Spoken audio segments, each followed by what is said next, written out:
नमस्कार, मैं हूं निकिता और आप देख रहे हैं सत्यहिंदी.com।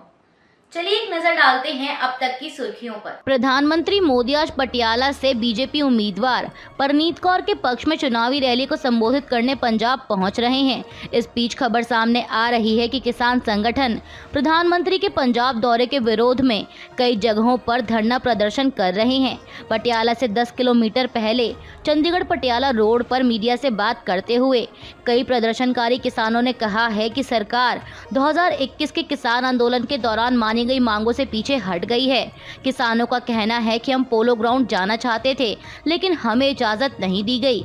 हमें रोकने के लिए बड़े बड़े बैरिकेड्स लगा दिए गए। जैसे हमें दिल्ली जाने से रोका गया, वैसे ही हमें रोका जा रहा है।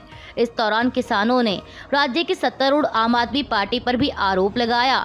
उन्होंने कहा कि आम आदमी पार्टी भाजपा की ही बी टीम है, क्योंकि अगर ऐसा नहीं होता तो राज्य की पुलिस हमें नहीं रोकती बल्कि जाने देती।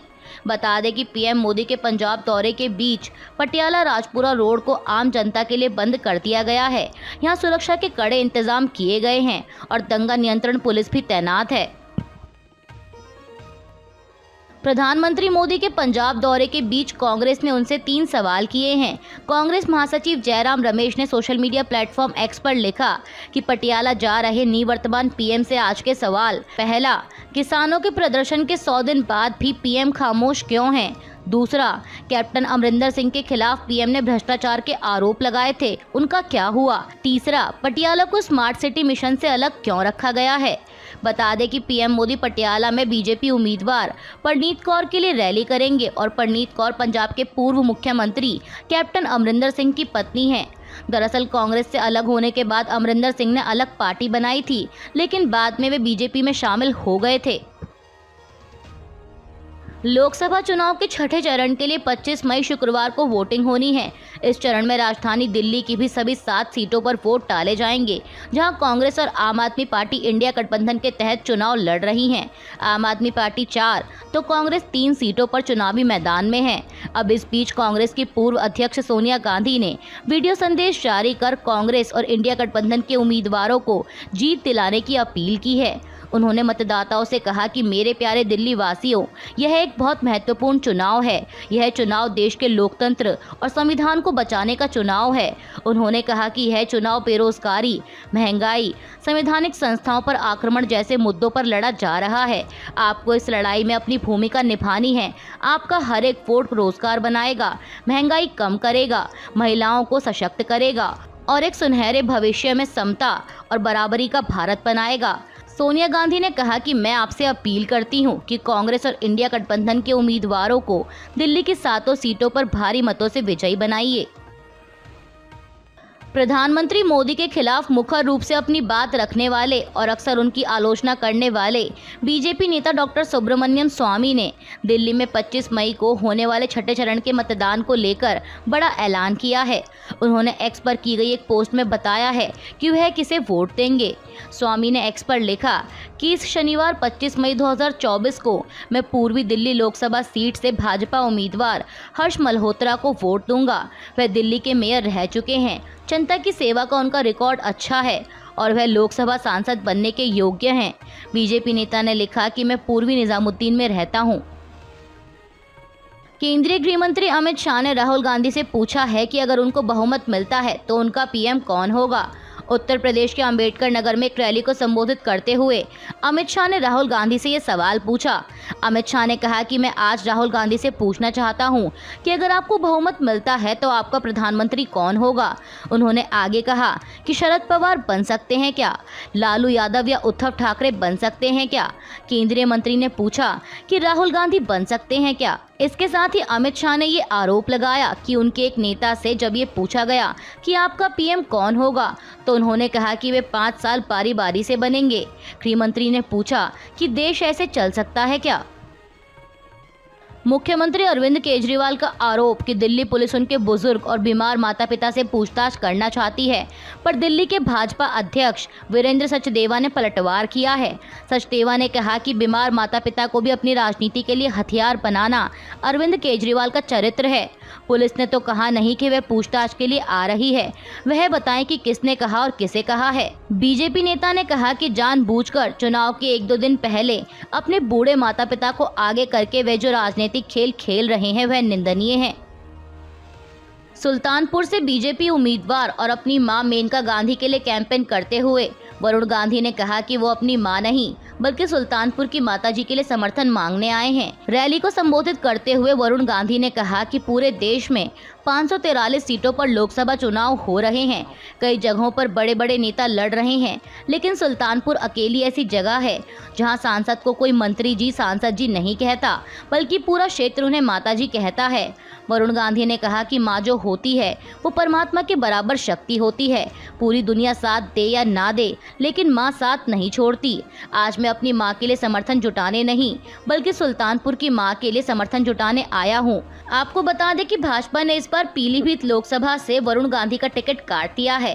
हालांकि उनकी मां मेनका गांधी को सुल्तानपुर से उम्मीदवार बनाया गया है। देश के चुनावी माहौल में जारी तीखी बयानबाजी में कांग्रेस नेता राहुल गांधी ने पीएम मोदी पर तंज कसा है।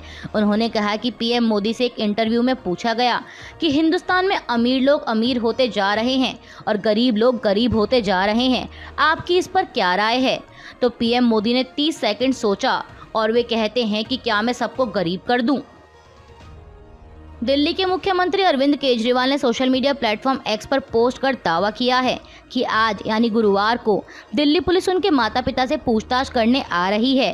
केजरीवाल ने लिखा कि दिल्ली पुलिस मेरे बूढ़े और बीमार माता पिता से पूछताछ करने आएगी।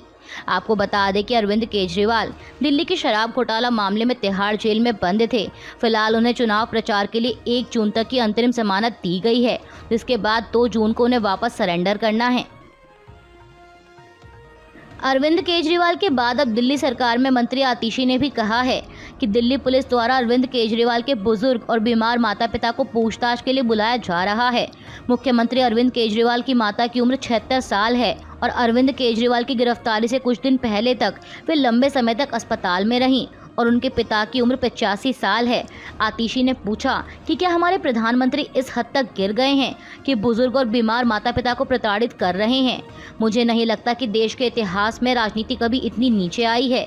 मुझे पूरा भरोसा है कि आज जिस तरह से अरविंद केजरीवाल और उनके बुजुर्ग और बीमार माता पिता को प्रताड़ित किया जा रहा है, दिल्ली के लोग अपने वोट से इसका जवाब जरूर देंगे।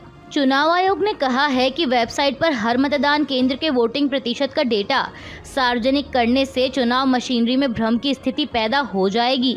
ये मशीनरी पहले ही लोकसभा चुनावों के लिए काम कर रही है।